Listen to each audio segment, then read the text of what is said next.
Hello students, welcome back to science class. So we have completed single chapter from physics, chemistry as well as biology. So today we shall start second chapter from physics. The name of the chapter is motion. So when you come across the term or a word motion, it is nothing but moving. So you in this chapter a quick glance what we are going to study in this complete whole chapter.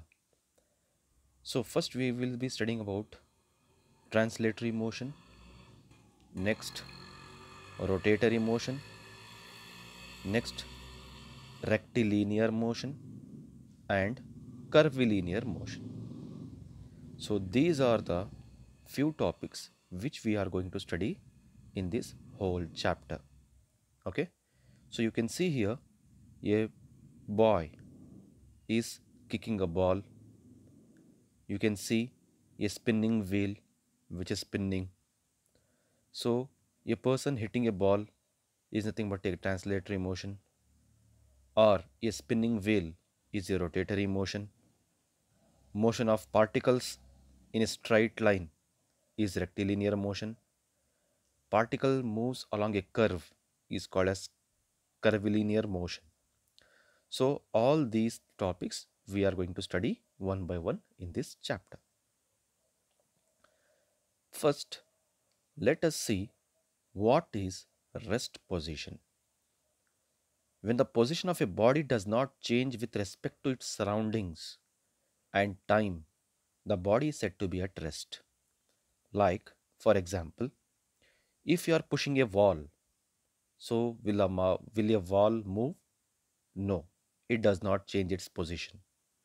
So then the wall is said to be in rest.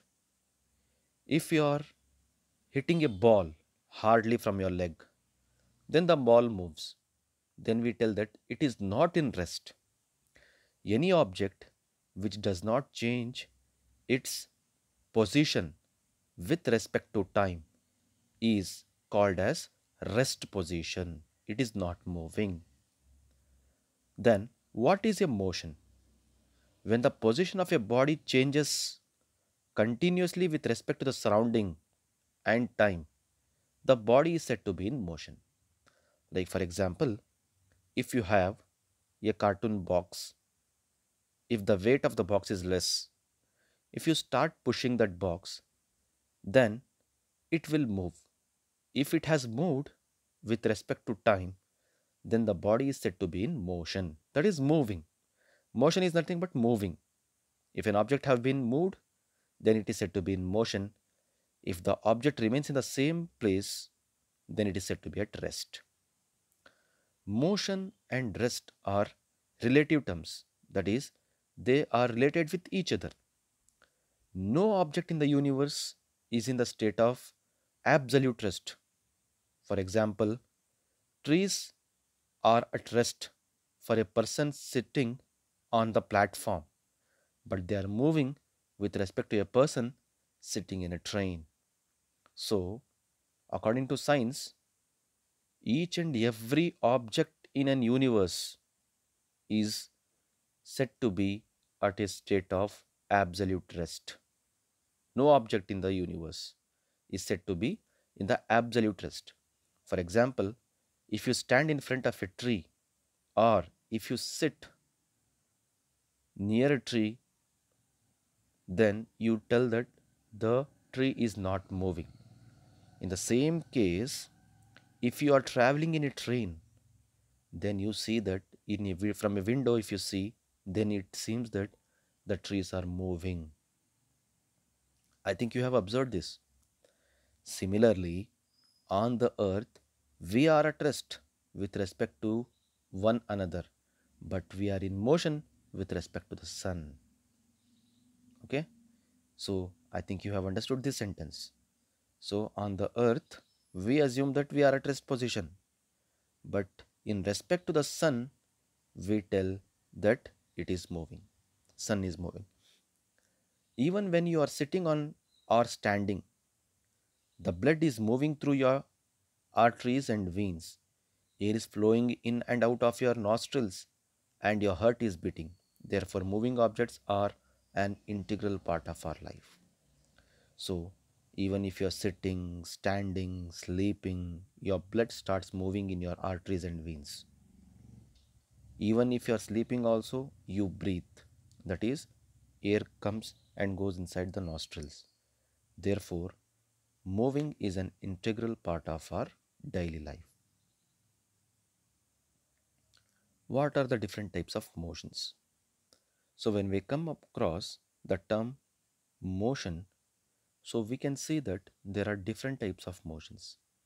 First is translatory motion, rotatory motion. Again, translatory motion is further divided into rectilinear and curvilinear. Curvilinear motion is again further divided into circular motion. What is translatory motion? In translatory motion, the position of the whole body changes. All parts of the body travel equal distance. For example, in a bus moving on a straight path, all the seats in the bus move equal distance. Translatory motion can be classified into two categories. So, what is translatory motion is nothing but in translatory motion, all the parts of a body travel with equal distance. As he told that in the case of a bus, when a bus is traveling, then whatever the seats are present inside, then those seats will move with a equal distance in equal interval of time. It's not like bus has gone somewhere else and a person who is sitting inside the bus is gone in somewhere. So that is equal distance in equal interval of time. So such type of motions are called as translatory motion. There are two types of translatory motions. First is rectilinear motion. In this type of motion, a body moves along a straight path. So if a body is moving in a straight line, then we call it as rectilinear motion. Second, curvilinear. In this type of motion, a body moves on a curved path, circle, curve. So I think you have seen the curve in the streets also. For example, the motion of a flying mosquito or circular motion. It is a special kind of curvilinear motion. In this motion, a body moves in a plane around a fixed point such that its distance from the fixed point remains constant. For example, the motion of a child on a merry-go-round. So wherever he has started, again he comes back to the same position. Curvilinear motion is further divided into circular motion. Okay, like merry-go-round. Wherever he starts, again he comes back to his original position.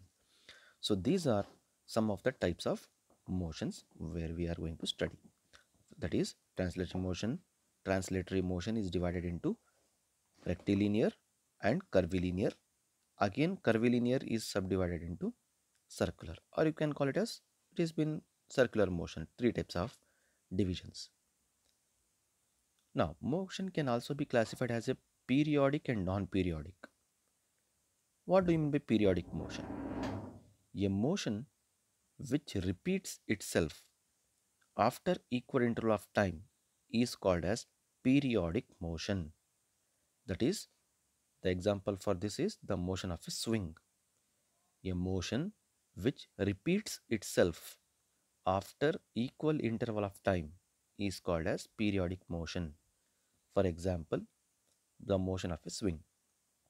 Second, oscillatory motion is a special kind of periodic motion. In this motion, a body moves back and forth repeatedly between two points along the same path. Oscillations, oscillatory motions. I think you have seen this in the old clocks. Okay, that is the old people uses the clock. Correct. So you see an oscillator there. Antique piece. So next is vibratory motion. Is a special kind of oscillatory motion.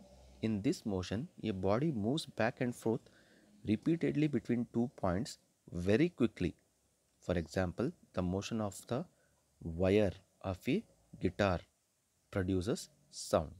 So this is vibrations. Producing vibrations is called as vibratory motion, oscillatory motion, like a pendulum of a clock. Next is we have periodic motions. So periodic motion is nothing but a motion with respect which repeats itself after a equal interval of time is called as a periodic motion. So in periodic motion we have two types, oscillatory and vibratory motion. Next is we have non-periodic motion. In this motion of the body may be repetitive but not periodic. For example, the motion of a truck being loaded in the market and unloaded at a factory, the motion of a cyclist often visiting his friends from his home, swimming of our arms or legs, etc. Non periodic, that is, it will not be the same. Like, for example, a truck which is empty and a truck which is loaded, both will not be in the same speed. That is, when it is loaded from a factory and it has gone to the godown, then the motion is like different. When it is coming back from the factory after unloading to the home back, then it is different. So this is called as non-periodic motion. So after that we have multiple motions.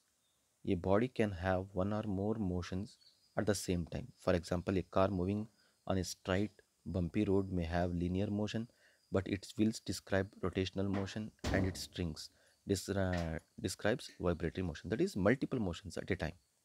So for example, a car which is moving in a straight line, rectilinear motion. Wheels are rotating, rotatory motion.